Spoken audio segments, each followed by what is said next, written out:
very good day for Singapore yesterday. What are you looking forward to on day 2? Morning, Mark. Thanks for having me on board again. Yeah, definitely had a very good day of swims yesterday. I think today I'm most excited for Zhengwen's 200-meter butterfly. I think he's definitely disappointed that he didn't win the 50 back yesterday, but 200 butterfly, as you said, is his top event, right? It's his main event. He's 3-4 seconds faster than his next competitor, so I think that's a race for him to lose. But I think hopefully he'll break the Seagames record in that event. Well, it might be the case, of course, because the Seagames record is set by a certain Joseph Schooling, so that might be very tough to crack. But a gold medal for Singapore looks to be almost a certainty there. As we have a look at the events and Singapore's hopes in it, the 200 meters breaststroke, it's Faith Khoo and Hannah Quack who are swimming. At least Hannah is swimming in her second SEA Games. They will be representing Singapore in the 200 meters backstroke. Hung Eun Chi, of course, represented Singapore yesterday in the 100 meters backstroke and just missed out on a medal, finishing 4th. So I think the 200-meter backstroke is going to be tough for the girls because they're going to be competing against An Vien, right, who you spoke about earlier, the Vietnamese lady who's pretty much an iron lady for Southeast Asia. So she won the 100 back yesterday by quite a big margin. Depending on how she goes today. I mean, she struggled a little bit on the longer event, her 200 butterfly yesterday, so maybe her stamina is not quite there. So we'll see what happens in the 200-meter backstroke, but given how much she won by yesterday in the 100-meter backstroke, I think she's going to be the hot favorite to win that race. 200 meters breaststroke is the event that follows, and of course Singapore represented by the Khoo cousins, Samuel and Lionel Khoo, and some high hopes for Lionel Khoo in this event. Definitely. Lionel's been a couple of SEA Games, so I think, and he's been training very well. I know he's about a second off the Thai swimmer, right? So I think this evening, I mean, in the morning heat, they're both just going to try and make it into the finals as easy as possible. Hopefully they swim side by side in the finals, and it should be a very exciting race this evening. Right, talking about the Khoo cousins, they are side by side in heat number 1 in the 200 breaststroke, and then the 50 meters breaststroke for women, as we have a look at the girls getting ready to come on for the 200 back, led of course by Nguyen Tian Vien. 50 meters breaststroke for women has Samantha Yeo and Roanne Ho, two very familiar names in the SEA Games. Roanne especially is a defending champion. I mean, she's the oldest in the field, the most experienced one, and she's definitely got the height for that splash and dash event. So I think that's another chance for Singapore to win another gold medal, where she's the hot favorite.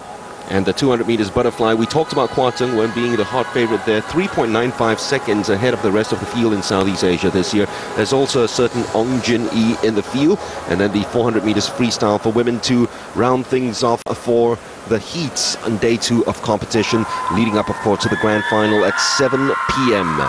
So Tian Vien is out. She is the defending champion in this event. She's won the last 2 SEA Games. In 2011, she went into the field as a dark horse and perhaps someone to upset the order, and actually had a very good start, but then was disqualified in 2011. So her first SEA Games outing didn't give her the desired result and really gave her a daymare more than anything else.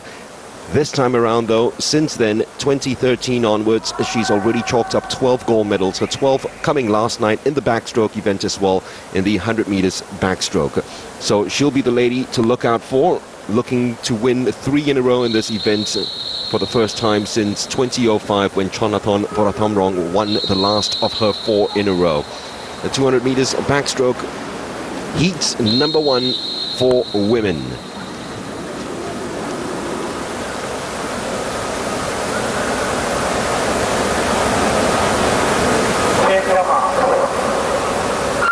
The defending champion and silver medalists are in the field. Lane 2, Tian Vien of Vietnam. Lane 3, Yam Suan Phon Prai of Thailand. Lane 4, the defending silver medalist, twice silver medalist over the last 2 editions, Yesi Yosaputra of Indonesia. Nurul Fitriati, who won silver yesterday in the 100 back, is in lane 5. And Rosalind Pang of Malaysia in lane number 6. And straight away, Tian Vien has got off to a very, very good start in lane 2. Yes, she has. Again, very good start from her. Her underwaters were very, very strong. I think maybe she's going a little bit quick in the first 50, and you'll probably see her back off once she hits the 100-meter mark, the halfway mark. Well, this was your event, wasn't it, when you were swimming, especially here at the Bukit Jalil Aquatic Center, the 200 meters backstroke, and it looks, these swimmers, especially yourself, when you were at your prime, you make it look so very easy, but it is a very punishing event, isn't it? It is. For the backstroke events, you use a lot of your legs, and typically, I mean, when you use legs, it can really burn towards the end of a race, right? So you really must have a strategy, a proper strategy into how you want to execute it. You see, I think from here on, I think she's probably going to back off a little bit. Save some of her strength. I don't see her going all out in this race in the heats, right? I mean, all she wants to do is qualify. And especially for the 200 meters backstroke, I mean, the body position is so very important to keep that ongoing for, 2+ minutes to make sure that your body stays in line, the streamline. I mean, that is crazy, yeah. Absolutely crazy. I mean, you try to keep your core strong, your head that hopefully doesn't move too much, just make sure you rotate your body so you get the pull in. And obviously, I guess the toughest thing about swimming with backstroke is to swim in a straight line, right? You can't look at you're not looking down at the black line at the bottom of the pool. So typically when you swim backstroke as well, some people try to focus on a stationary object that's in a distance and look at it so that they could try and swim in a straight line. Well, Tian Vien actually won the last SEA Games by a huge margin in this event. And in 2013, she won by 5.45 seconds. Looking at the heats this morning, where she's not even trying, we might see a win by that margin once again in the final tonight. We can totally see her just slowing down right now, right? Just finishing the race. She has time to look up and look who comes second, third, and fourth, and probably have a chat on the phone as well while the rest are still coming back. I mean, that's how big the margin was. This is just the heats, but at least she qualifies easily. And finally, the last touch home is Rosalind Pang of Malaysia, the 16-year-old, who comes home and might be looking nervously over her shoulders over times in heat number 2. But she did look a little jittery yesterday in the 200 meters butterfly, Nguyen Tian Vien. Then I think after the victory of that 100 meters backstroke, that certainly was the dusting of the rust, wasn't it? Yeah, it was, I thought. I mean, she showed some emotion after she won the 100 meter backstroke, so I think that there was a little bit of pressure on her after she didn't do as well in the 200 meter butterfly. So Tian Vien for Vietnam wins heat number 1. They might as well change the country's name to Vietnam in the swimming events, because I mean, she has totally dominated, and Yosaputra and Fonpre and Fitriati should qualify. 2:23.52 is the marker to beat, of course, and she should easily get into the grand final. But a lot of them actually trying to look for places because they don't want to be too far off in terms of the lane assignment to the hot favorite Nguyen Tian Vien. So here we go with Singapore's hopes in the 200 meters backstroke. Faith Khoo and Hannah Quack. Hannah, of course, was 5th at the last SEA Games in 2015. And Faith Khoo, the precocious talent that she is, has actually got a time of 2:20.83 this year already, which she swam at the national championships. I think you made a very good point, how the swimmers are going to try and want to be as close to Vientiane as possible, because in the backstroke event, unlike the freestyle or the butterfly events where it's a little bit easier to see where your competitors are, in backstroke, because you're obviously on your back, you're looking up, it's very hard to see further other than who's directly in the lane next to you, right? So I think a lot of the swimmers are going to try and go fast in this heat, so that at least they get to swim next to Vientiane in the final and they know exactly where she is in that race. Absolutely right. I mean, if you know for a fact that if you're swimming beside Vientiane and you can see her feet, she might be in front, it's okay, but you're actually primed for a silver medal, because as long as you're anywhere near body length behind Vientiane, the chance for a medal would be very, very strong. So heat number 2, the second and final heat for the 200 meters backstroke for women. And the Singapore swimmers are in lanes 3 and 5.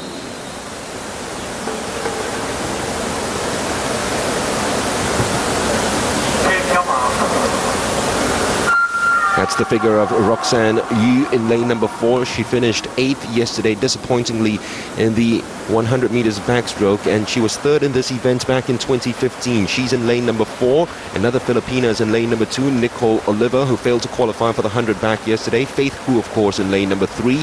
Then Hannah Quek of Singapore in lane number 5. Raya Wongvat, who finished 7th yesterday in the 100 meters backstroke. She's in lane number 6. And Nguyen Diep Phong Tram of Vietnam, the 16-year-old, is in lane number 7. So let's have a watch on the Singapore girls now. Gerald, Faith Khoo in lane 3 and Hannah Quek in lane number 5. It's looking to be a much tighter race in this second heat than it was in the first heat, right? So I think, as you mentioned earlier, they're all going to be try and go out a little bit faster in this second heat to get a good lane for the finals event. this afternoon. Well, this is where you're begging for an overhead shot here, because they are definitely in a real line going towards a real arrow going towards the 100-meter mark, with Roxanne Yu slightly ahead of Hannah Kwek of Singapore, and Faith keeping pace as well in lane number 3 in 3rd place. So Yu turns first ahead of Kwek and Koo of Singapore in 3rd position, both almost 2 seconds behind the Filipina, who will give chase to Vien Tien in the final this evening. She's got a very, very good stroke. You can see she's actually keeping her head very, very still. And just basically rotating her hips back and forth and her arms. But you can see her head is actually very, very still, which is the way a proper backstroke should be done. Well, she trains, of course, in the USA from the University of Miami. And back home, she's swimming at these collegiate championships. They give good competition for her and give good practice for her heading to the World Championships, which she took part in. And then the Seagames, where she's trying to defend her bronze medal, or maybe even go one better this time around. But a good swim here from the 2 Singapore girls as they flank her coming home for the second heat of the 200 meters backstroke. So both Faith and Hannah Kwek should qualify rather easily for the finals. No, I think so. I think they would all qualify for both races. And both girls look very comfortable. We look at their strokes, very slow, steady, composed. So I think they are saving some energy for this evening's swim. Which looks pretty good, at least for a medal. I think all of them will be chasing after Tian Vien, who will start as the red-hot favorites for the women's 200 meters backstroke. This lady might have a say, though. Roxanne Yu, who had a wonderful breakout Seagames in 2015 in Singapore, and looks to be building on that after a disappointing swim yesterday, finishing 8th in the 100 meters back. But this is the event that she's been training a lot harder for. I mean, it's quite difficult with the 200 meters, isn't it, Gerald? I mean, it's not just the backstroke, but we're talking even of the breaststroke as well, where stroke cycles are slightly longer. Yeah, it is. It is. You know, I think people don't realize how different a race, a 100 meter and a 200 meter would be. For example, like you mentioned earlier, I primarily swam the 200 meter backstroke. I wasn't as good in the 100 meters. You know, different body type, different muscle fibers that you have. I think in the 100 meters, very much a sprint event, whereas the 200 meters, you obviously need a more stamina in there. A little bit more strategy goes into play as well. So even though she came in 8th yesterday, as you mentioned, in the 100 meter backstroke, she looked really good this morning in the 200 meter backstroke. And you know, I'm sure she's going to be up there. She'll be disappointed if she doesn't get a medal in this event this evening. Well, she has qualified for a chance for that medal, which she won the bronze at the last SEA Games. So too Hannah Kwek and Faith Koo. 2:21.90 for Hannah Kwek, 2:22.03, both way off their personal best times, but it's okay because they'll make it into the grand final, and they will be close side by side with Nguyen Tian Vien, because Roxanne Yu will be taking lane 5 and Hannah Kwek will lane 3 and Faith Koo in lane 6 respectively. So Yesi Yosaputra will be a little bit disappointed because the defending silver medalist and 2011 champion will be a little far off from Tian Vien for that grand final. So the heats for the 200 meters backstroke down, now for the 200 meters breaststroke, and a good chance to see the early form of the Koo cousins, especially Lionel Koo. They're both swimming side by side with each other in lanes 3 and 4 for this heat. It's an event that has been a real Achilles heel for Singapore. They've never won gold in this, so Lionel Koo has got history on his side heading to the final, and he's got a tie, 2 ties I would say, to challenge for this. Radamyos Matjo is the defending champion. He'll be beside Lionel in this heat. And there is also a certain Keaton Nutapong, who's a 3-time champion but didn't take part in swim in Singapore in 2015. But he's rounding right back into form for 2017. We'll have a look at Keaton a little later on in heat number 2. But for heat 1, there is Keaton Nutapong. His mark to beat from 2011, the only Southeast Asian to have gone below the 2:13 mark in this event. Kan Tut Ont, the 14-year-old from Myanmar, is in lane number 2. Samuel Koo in lane 3. Lionel Koo in lane 4. Radamyos Matjo in 5. Wong Fu Kang of Malaysia in 6. And Nguyen Hu Can Sen, a Vietnamese who won a bronze medal yesterday in the 400 meters freestyle. The 15-year-old, really a new generation of Vietnamese swimmers coming up. He is in lane number 8 to the bottom of your screen. That's Lionel has gotten off to a quick start, so too his cousin Samuel, and Radamyos Matjo with a lot to do. It will be Wong Fu Kang, who finished 5th in this event in 2015, who turns first for Malaysia. But the two Singapore cousins are looking very comfortable at the moment. Actually, they're all looking very comfortable at the moment. If you look at the Thai swimmer, I mean, you can't see him in this screen right now, but if you look at his strokes, his distance per strokes, he's actually taking very, very few strokes per lap. So, I think he's looking very, very comfortable in this race. Obviously, the two cousins as well. Lionel is taking out his strokes extremely slowly as well. So I think a lot of them are just saving energy, just wanting to qualify for this evening's finals. There's 6 in this heat and 6 in the next, and 8 make it through, so 4 will come out, and I think they are confident enough that they're able to do it. Although the Thai will need to get his skates on in the final 100 meters in order to qualify, and he should be there. I mean, if you finish around about 3rd or 4th in this heat, you should be safely through to the grand finals. Lionel slowly inching ahead now of Wong Fu Kang of Malaysia, who took it out very strong in the early part of the race and now starts easing off very slightly.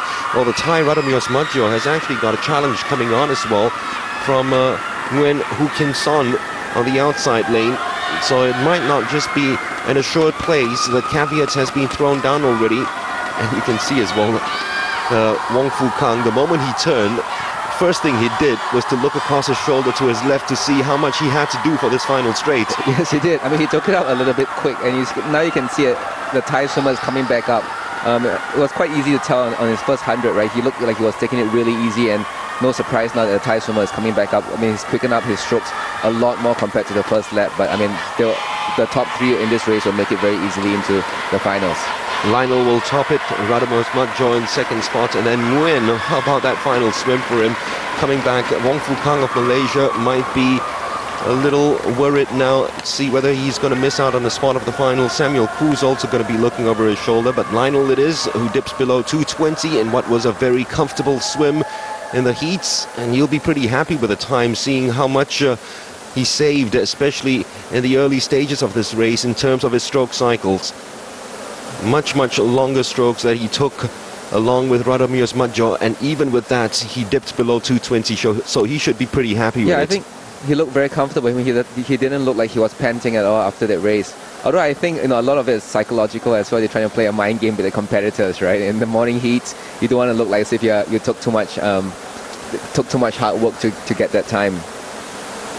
So there he is. He certainly has got the eye for that gold medal, and he certainly has got that in his head, because there has been a lot of talk in Singapore. I mean, it came out as well. I believe Ian Turner said it about the dearth of breaststroke swimmers in Singapore in terms of the male swimmers, that he will want to prove everyone wrong and become our first breaststroke gold medalist at the Seagame since Ng Yue Ming. So he wins his heat. And Samuel Khoo it is, 2:21.07. We'll have a look at the times. Wong Fu Kang, 2:22.48. That's after leading after 50 meters. So he'll have to watch as well what happens in this next heat. Heat number 2, which features, of course, the 3-time champion Keaton Nutapong. And let's not forget as well, Dennis Tiwa and Nathaniel Gagarin of Indonesia. The two of them who took part in the last SEA Games. Keaton didn't, but Keaton has swum the best times in Southeast Asia this year. 2009 to 2013 were his winning years in the SEA Games, which included, of course, that 2:12.99 SEA Games record, which he set at the Laos Games, or Palembang Games, I should say. 2:14.09 is his best time this year, and that's almost a good full second, more than a second ahead of his nearest rivals in terms of times posted by Southeast Asian. Nathaniel Gagarin has got the 3rd fastest time posted by a Southeast Asian this year, 2:16.27, which he posted at the Singapore Swimming Champs. So Heat 2 features Hempon of Cambodia, the 27-year-old in lane 2. Dennis Tiwa of Indonesia, who finished 6th in 2015 in lane 3. Nutapong of Thailand in lane number 6, the 3-time champion. Nathaniel Yus Gagarin of Indonesia in 5. Daniel Lim of Malaysia in lane 6. And Tan Dao Pham of Vietnam in lane number 7. Let's see if, well, it certainly looks like it, but they have started out in much faster fashion than what we saw in the heat number 1 already. They have. Kee Tin's got very, very good strokes. I mean, I'm not surprised that his 200-meter breaststroke, he's been the only one under 2:13. Look at his strokes in the first lap. Such efficient distance per stroke. But it's something about these breaststroke swimmers. There are few and far between really good ones in Southeast Asia, but whenever there are good ones in Southeast Asia, we've seen already with the likes of a certain Ratapong Srisanot, who is a part-time coach and also a real idol of Nuttapong. They also make very good medley swimmers, don't they? They do, because when you swim individual medley, breaststroke typically takes the longest time, right? The longest time to finish is the slowest event, slowest stroke out of the 4 strokes. So breaststrokers can make the biggest impact on that third leg of the medley relay, and that's why you see a lot of good individual medley swimmers typically have very good breaststrokes, or the primary stroke is actually breaststroke for them.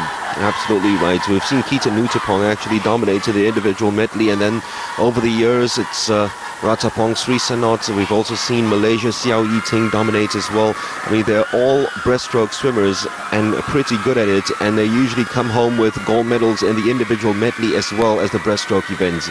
Nuttapong has turned in 3rd spot, heading into the final 50 meters of this race. Well, he looks very comfortable, and he's eased off a lot after the 50-meter mark, and finally he's going to just missile his way.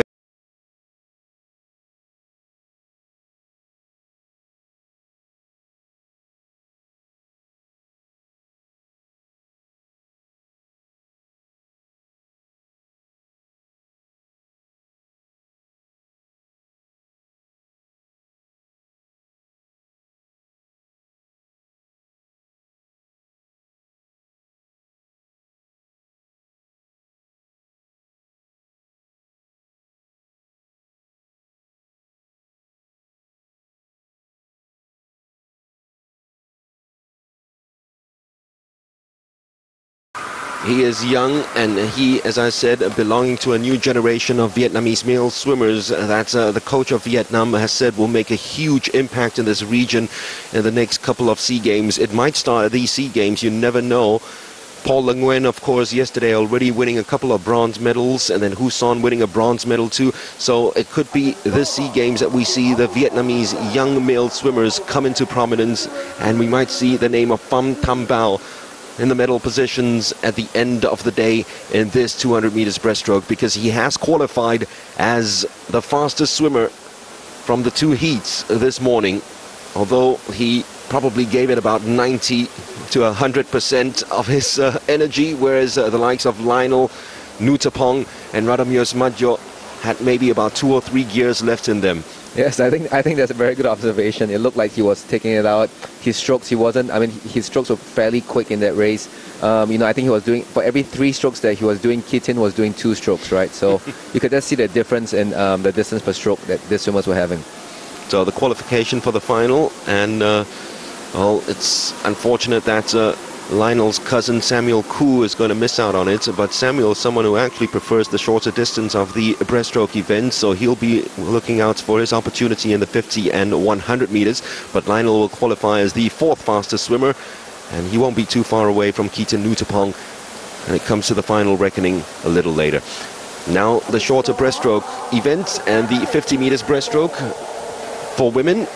We talked about how specialized the breaststroke is. Gerald, you hardly find anywhere in the world someone who's won the 50 meters in the breaststroke or the 100 meters actually doing well in the 200 meters breaststroke. In fact, I can't even recall anyone who's won all breaststroke events before in the same competition. You look at PT, he's good at the 50 and 100, but in the 200 it's someone else. I believe the Kazakhstan swimmer is probably the best in the world at the moment. So it's such a specialized event, isn't it? It is. Breaststroke, I mean, for most people, breaststroke is typically the easiest event, easiest stroke to learn, but to be able to master it is probably the most difficult among the four strokes that you're looking at. It is a very, very technical, and I think that's one reason why you see the Japanese typically are very good in breaststroke, because they do a lot of stroke analysis. You know, they have this breaststroke right down to a T, right? They have done really, really well, amazing strokes, very efficient. So in the 50, of course, a shorter stroke cycle, so see them not coming up for air as high as they do in the 200 meters breaststroke.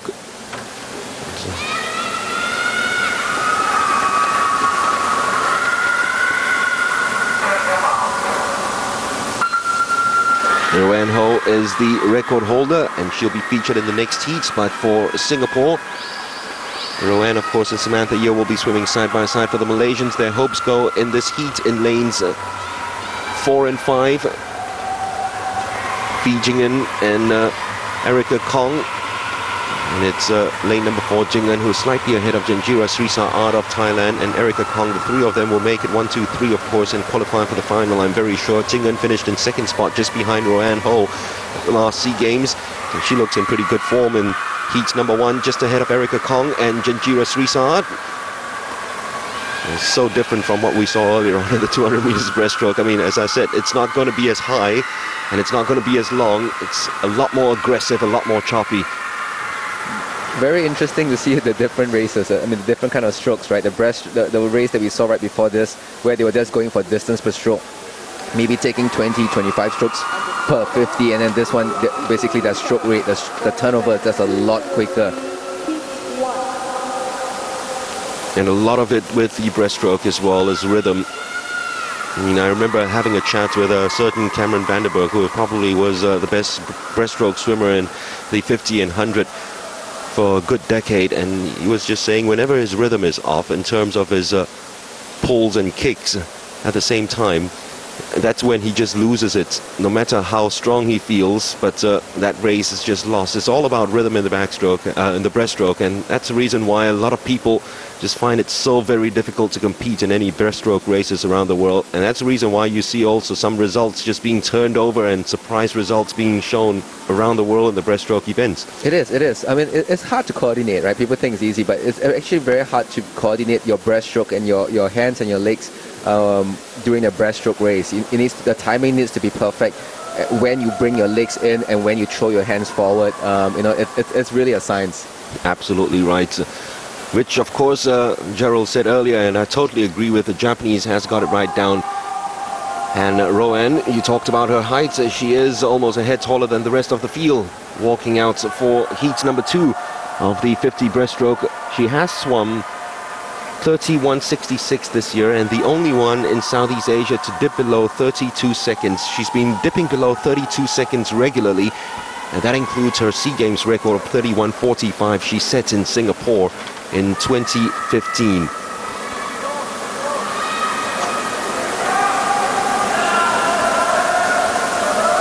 Well, that height certainly makes such a huge difference in the 50 meters races, and she takes full advantage of it. The rest of the field include Sirarun Biocharan of Laos in lane 2. Samantha Yeo of Singapore finished 4th in this event in 2015, is in 3. And then Roanne in 4. Anandya Tresial Ivato of Indonesia in 5. Salvani Bunpai in 6. And Sok Valiek of Cambodia is in lane number 7.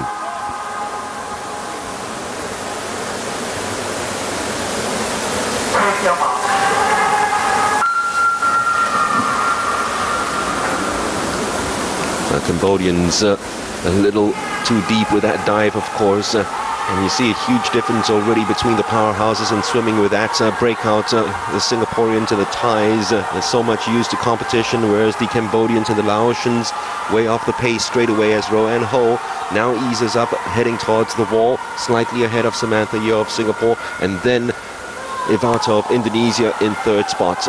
But this is as comfortable a swim as you'd get for Roanne Ho, who glides to the wall. Yeo is in 2nd spot, and then Ivato of Indonesia in 3rd. And she looks pretty good for the grand final in itself, Roanne. She does. I mean, there's a reason why she's been the only one in Southeast Asia under 32 seconds, right? It's another one below 32 seconds. And, well, I don't think she was even trying as hard. Probably going at about 80%. And for a lot of these swimmers, in terms of the 50s and 100s, especially the 50s, morning heats. It's not like the World Championships, it's the Sea Games. A lot of it's also working out on your breakouts, and maybe for the 100 meters, working on your turns as well for the heats. It is. The morning swim, again, it's really, especially for a lot of these swimmers, it's the first time getting into a race at the Sea Games, right? So a lot of times it's just getting in, make sure you're going through the motions, practicing the starts, the one pull, one kick underwater, the strokes and the finishing. Well, Roanne certainly has got literally a feet and body wet for the Sea Games in 2017 and looks pretty good to retain a title in the 50 meters breaststroke.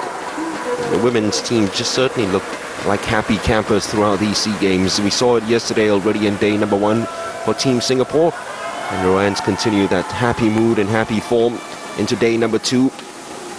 Fastest qualifier by quite a bit. And if she swims true to form, we might see a result almost similar to that of what Schooling achieved yesterday in the 50 meters butterfly. Already we've seen it in the heat, almost half a second ahead of Feeting and qualifying into the grand final. Samantha Yeo qualifies as 3rd fastest, so it's Singapore, Malaysia into the grand final, and they'll be taking up those prime lanes from 3 to 6. Second sighting of Kwa Tseng Wen at the 2017 Sea Games in the men's 200 meters butterfly. He'll go in heat number 2. There's always a worry here because this race will be coming a couple of races before the 4x100 meters freestyle relay, which of course Tseng Wen is involved in. But if you talk about tankers and tireless swimmers, indefatigable, I don't think anyone has got as much stamina as Kwa Tseng Wen in terms of the tank and the engine that he has inside of him. So I don't think it should have been a real problem putting him in the 4x100 meters freestyle relay after the swim in the 200 fly in the final later on. And in that relay, we'll probably see Tseng Wen possibly go last in that and be the last person in the team, right, to swim, so that hopefully it gives him a few more minutes to rest. Looking at the way our relay stacked yesterday for our women's, we're most likely going to see Joseph Schooling going first in the 4x100 a little later this evening, because he's not involved at all in individual races despite being the championship record holder. It's such a waste that Joseph is not involved in this in the 200 meters butterfly, Gerald, because he's won 3 in a row here, and no one has ever won 4 in a row before in this event. So, you know, he had that opportunity to clinch 4 in a row for the very first time in the history of the Sea Games, but I guess he's taken his eye off the 200 meters butterfly for quite some time already. Yes, it has, and it's a pity. I mean, I wasn't aware of that stat again, right?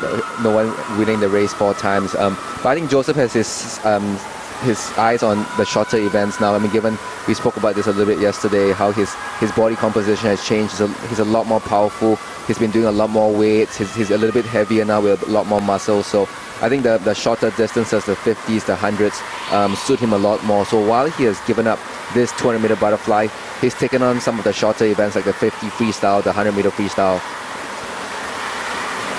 And while we say that, despite us saying that, he actually has the fastest time in Southeast Asia this year. Joe Schooling, 1:56.45. Tseng Wen not too far off from that, 0.19 seconds away from that. The rest of Southeast Asia are not swimming below 2 minutes. So heat number 1 with Jessie Lacuna, was 3rd in 2015. Looking pretty comfortable alongside Navafat Wongcharoen of Thailand. And it will be Wongcharoen turning first, just ahead of Tia of Malaysia and Lacuna. The 3 of them will head home. I mean, there's 9 swimmers in the 2 heats. And surely if you finish first, second, third in this heat, you are going to qualify for the grand final. And I think the swimmers are cognizant of the fact, because of that, they will ease up quite considerably in these final straight. It will be Nguyen Ngoc Quinn of Vietnam, who is trying to inch right back into the race in lane number 6 to qualify. He'll be looking over his shoulder at Tia Ong and see how the Myanmarese does in heat number 2. But it's Navafat Wongcharoen who dabs his way into the grand final, 2:02.62.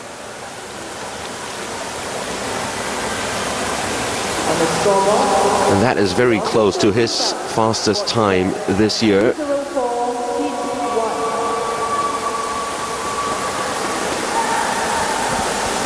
Wong Charon was fourth in 2015, and he's aiming for a medal. Well, we talked about it yesterday, Gerald. The 200 meters butterfly, for my money, probably the most grueling race in swimming. I mean, the butterfly event already, the stroke in itself is already so grueling, and to do it over 200 meters is almost as if you're being punished by, you know, someone up above. It is. I think the 200 meter butterfly and the 400 meter individual medleys are the toughest races within the swimming events, right? The swimming schedule. But I mean, this swimmers have trained so hard. I mean, it doesn't even look like he's tired at all after this race, still being able to dab.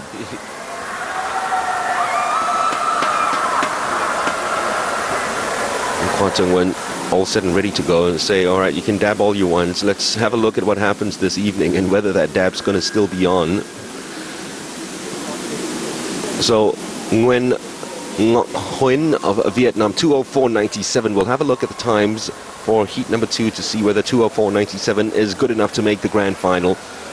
And this might be a fast enough heat for Tia Ong, who will be pretty glad, the Myanmarese, to be in the same heat as Kwon Tung-won, because in order to chase the second fastest in Southeast Asia this year, you'll be able to return very quick times, and hopefully that's quick enough time for him to qualify for the grand final. And beside Kwon Tung-won as well, 16-year-old Ong Jun-yi, also of Singapore, swimming in lane number 5. Jung's looking so relaxed and walking out like a Sunday stroll. It will be a Sunday swim for him, I'm pretty sure of that. Just saving himself for that grand final. And the opportunity for him 3 times in a row at the last 3 Seagames. He's finished second in this event. The bridesmaid turning into a superstar for 2017. We will see that happening in the grand final. I'm pretty sure of that. He's as hot favorite to win this race as Wilson was yesterday in the 400 meters freestyle, as Joe was in the 50 meters butterfly. So lane number 4, Kwon Tung-won, best time this year, swam at the world champs, 1:56.76. Lane number 1 is Huynh Mandap of Vietnam, and then Thanakrit Kitia of Thailand in lane 3. ZW goes in 4, Jin-yi of Singapore in 5, and Tiha Ong of Myanmar in lane number 6, looking to try to inch his way into the final. It's Jin-yi who turns after 50 meters just ahead of Tung-won, and I'm sure Tung-won's just looking over his shoulder to see what Jin-yi is doing, just keeping pace with him. As long as you keep pace with him,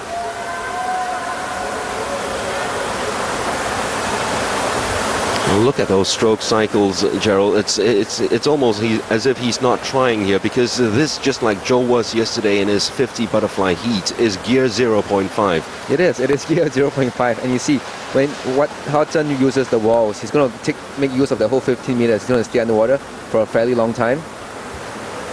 Looking so relaxed, so easy.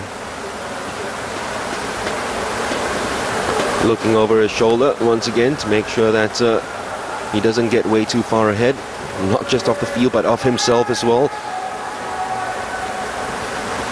There are a few swimmers in Southeast Asia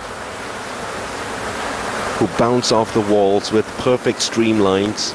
Schooling is probably top of the list, and Kwon Tung-won's another one. Have a look at this streamline once again. As long as possible, as Gerald was saying, and then that breakout.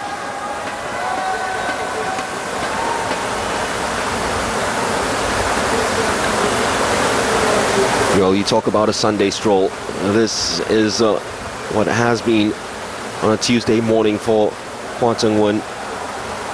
In the pool, it's almost as if it's bath time for him. And an easy swim into the grand finals as the fastest qualifier without even trying in heat number 2. Thanakrit in second spot, and Jin-yi, who led after 50 meters, coming home in third. And it'll be Tia Ong of Myanmar will be looking very closely at the times that Ngọc Quinn had clocked from Vietnam in heat number 1 to see whether he has made it through to the grand finals. So easy enough a swim for Kwa Tung Wen. Nothing, yeah, I mean, nothing out of the ordinary for him. It's just a simple morning heats, making sure he gets into the final, making sure he doesn't get disqualified. I think sometimes another thing that we've seen is either, you know, swimmers taking it out too easy in the morning heats, thinking that they'll qualify for the finals, or they lose concentration and they get disqualified, right? Whether they touch the wall with one hand instead of two hands. We've seen that happen before. So sometimes, you know, swimmers just forget what they're doing in the morning just because they're taking it out too easy. So the swimmers still need to concentrate in the morning, even though they may be going out slower than they usually are. Yeah, look at that. Tung Wen comes out not even panting. His chest is not even pounding at all. And he makes his way into the grand final as the fastest qualifier. There hasn't been a hotter favorite for the 200 meters butterfly. All over the years, we couldn't say that of Joe because Tung Wen was there chasing after him. It's, this time, Tung Wen does qualify into the grand final, not as the fastest qualifier, but he wouldn't care about that because he should win this event. And it's a matter of whether he can take down that SEA Games record set by Schooling in 2015, 155.73. Now the final event for the heats this morning, the women's 400 meters freestyle, on a day filled with long distance swimming for the 29th Southeast Asian Games in day 2 of competition. Risa Dewi has clocked the second fastest time in Southeast Asia this year, and so because of that she will be in the prime lane for heat number 1, which also features Singapore's Rachel Singh, who finished 5th in 2015 and 4th in 2013 in this event.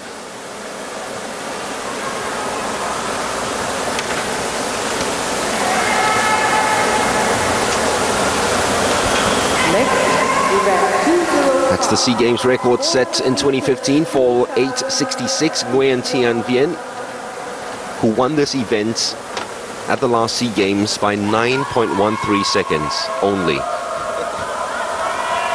Just.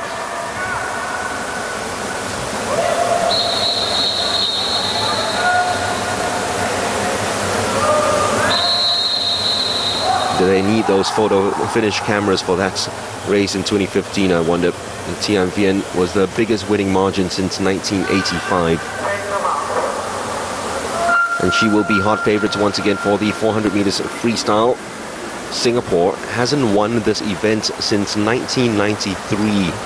Jocelyn Yeo, of course, the last to win it. And only 4 Singapore winners in the 400 meters freestyle. Jocelyn, Junie, sister Elaine Sung, and of course Pat Chan. So it's been a long time since we've seen a Singapore swimmer clinch gold in the 400 free. I guess it's not one of those glamorous events, so-called glamorous events, right? Everybody wants to swim the 50, the 100, where, you know, you're either crowned the fastest woman in Southeast Asia, or you can be, you know, part of a relay team.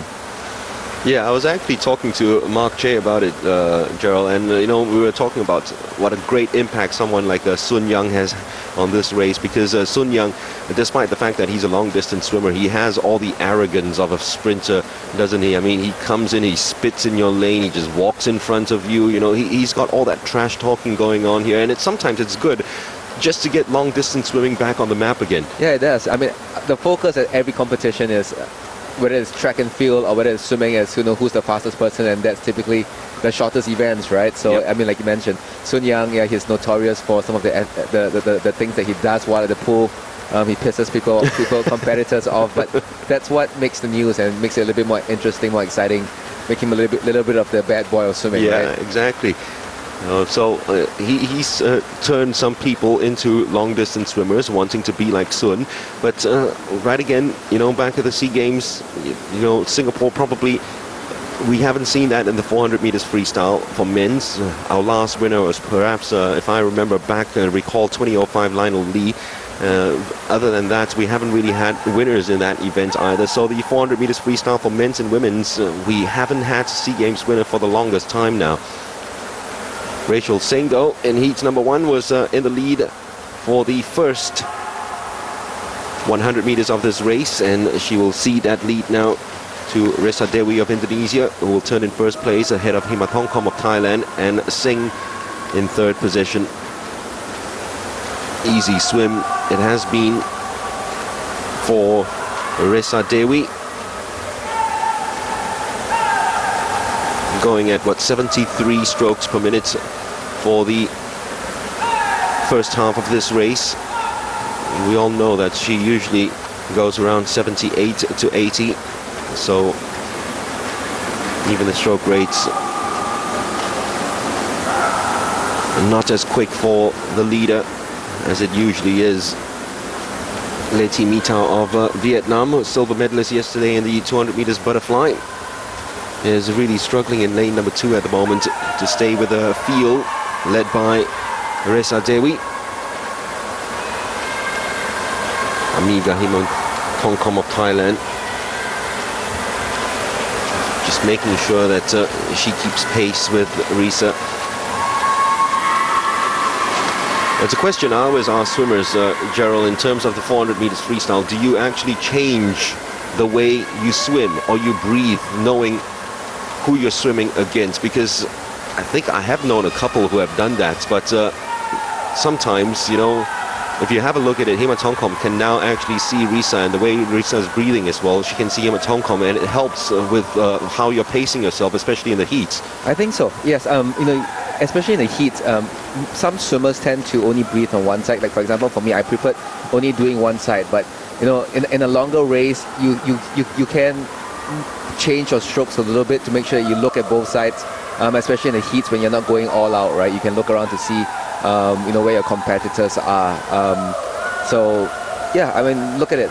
They're picking up their speed now, so they're changing their strokes a little bit towards the end, right? They're going a lot quicker turnover right now. As you can see, the Thai girl, she's really brought up her stroke rate to finish up the last 50. So Himantongkom will touch home first, half a body length ahead of Resa Dewi, and Rachel Singh, who led off to 100 meters, will finish in third place and most likely get a place in the grand final this evening. Amiga Himantongkom, 4:20.81, which is not far away from her personal best time this year of 4:19.54. Comfortable for the first 300 meters and then turning up the heat for the final 100. Disappointing for Leti Mitau, the 21-year-old Vietnamese who was a silver medalist yesterday in the 200 meters butterfly. And this might just be curtains for her in terms of qualifying for the final, but we'll have a look at the times. There's still another 6 swimmers to go in heat number 2.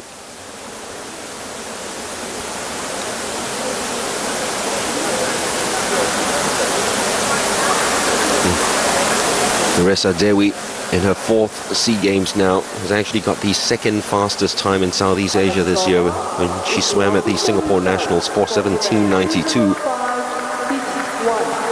Nguyen Thi Vien, who's going to be swimming in heat number 2 in lane number 7, well, she's the fastest in Southeast Asia this year by 5.40 seconds. So it's another one of those events, just like it was in the 200 meters backstroke, where Thi Vien is most likely going to win it by a country mile. Confirmation of the results as we waited for Leti Mitau to touch home for 4:20.81, the only one to dip below 4:21. And surely in the next heat, even if she doesn't go all out, we'll see Thi Vien actually going below that 4:20 mark.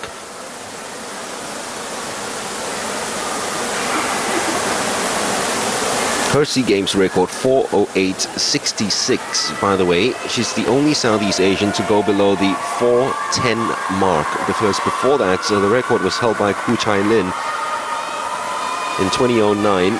And she went below the 4:10 mark for the very first time in 2015. And even then, that's not her quickest time. It's actually 4:07.96. That's the national record she holds after swimming that time last year in Indianapolis.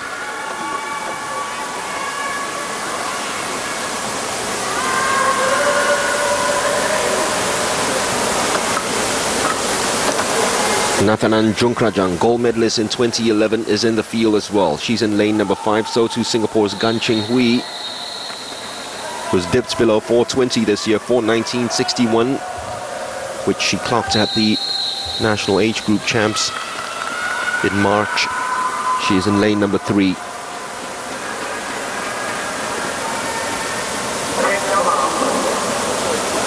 So the lane assignments: Esmalia Filzati of Indonesia in 2, Gancheng Wee of Singapore in 3, Nicole Oliver of the Philippines in 4, Nathanan Jungkrajang of Thailand, whose personal best 4:18.48 this year, she's in 5, Rosalie Mira Santa Ana of Philippines in 6, and of course Tian Vien at the bottom of your screen in lane number 7.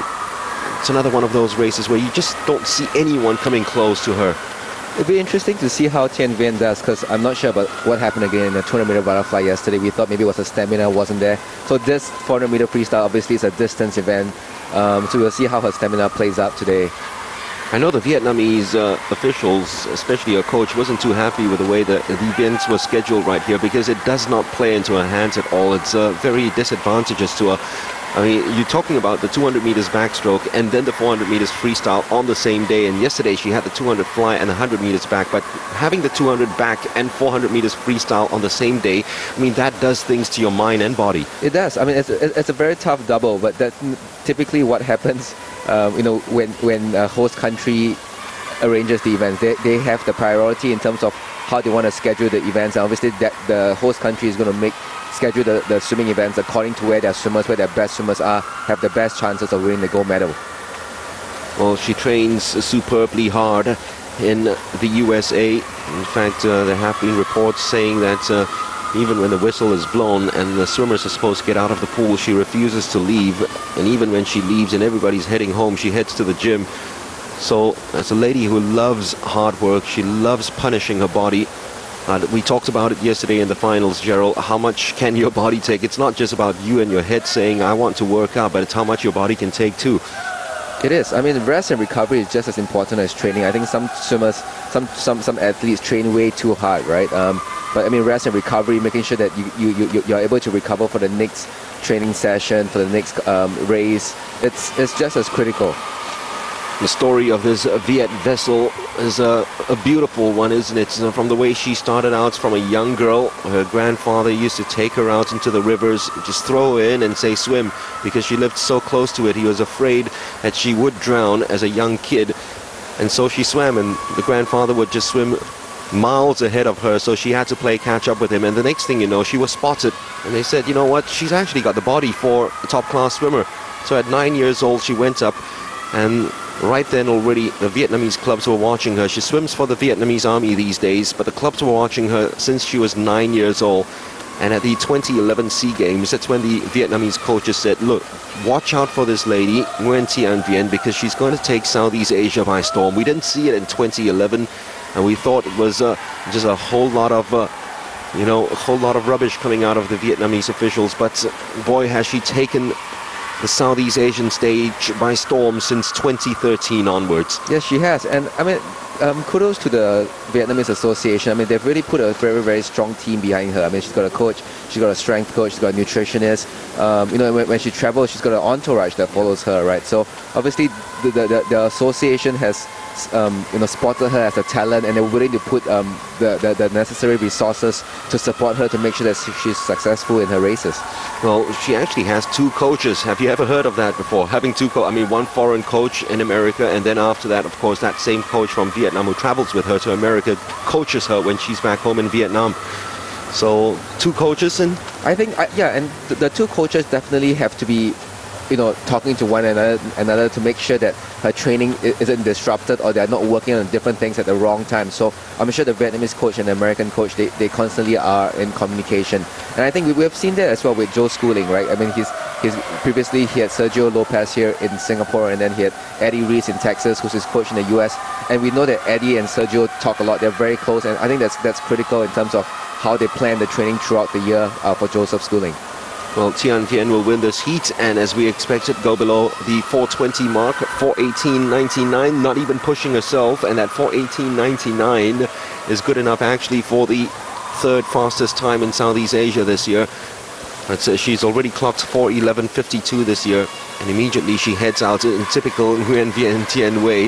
Before anyone else finishes, just goes underwater and heads right out and walks straight to the change area to make sure that she gets ready for the grand final. And for this Viet vessel, getting ready for the grand final will mean probably stretching and working out even more. The 200 back and the 400 free for the grand final tonight for Vientiane. Yeah, I think what people don't realize is that I think after this race, what Vientiane will do is she'll hop over to the other warm-up pool, and you'll see her probably do warm down for about 1,000 meters, so that's 20 laps, 30 laps, just to get the lactic acid out of her body, right, to get ready for this evening's races. Well, she's got 2 events this evening. Singapore have got hopes in all events this evening as well, along with the 4x100 meters freestyle men, where I'm very sure we'll see the likes of Joe Schooling, Darren Lim, and Kwa Tsung Wen. And it'll be a mystery who that 4th swimmer will be. Danny Yeo? Danny Yeo is there as well, but they have brought along, of course, 5 or 6 of them. So we will see who that 4th swimmer will be, but those first 3 are almost certain to be in that relay squad. So the final qualifiers, Singapore's Gan Ching Wee just making it alongside Rachel Singh. Tian Vien 4:18.99, almost a second and a half faster than the rest of the field. Oliver of the Philippines happy enough to make it to the grand finals, and that is the end of the session for the heats in day 2 of competition. And remember, the finals this evening starts at 7 p.m. And the rundown of the finals, once again, it's the 200 back for women's, 200 breast for men, 50 breast for women's, 200 fly for men, as well as the 400 meters freestyle for women. And it finishes off, of course, with the 4x100 meters freestyle relay for men. So hopefully another night of very exciting and productive races for Singapore. 3 gold medals last night. Might it be the same number for day number 2? You can find out at 7 p.m. as Gerald Koh joins me for the grand finals this evening from the Bukit Jalil Aquatic Centre.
Quite interesting to watch the positioning of the Malaysians. There you saw them both side by side on the baseline, taking it in turns to come forward. It's Wei that was attacking the net on that occasion.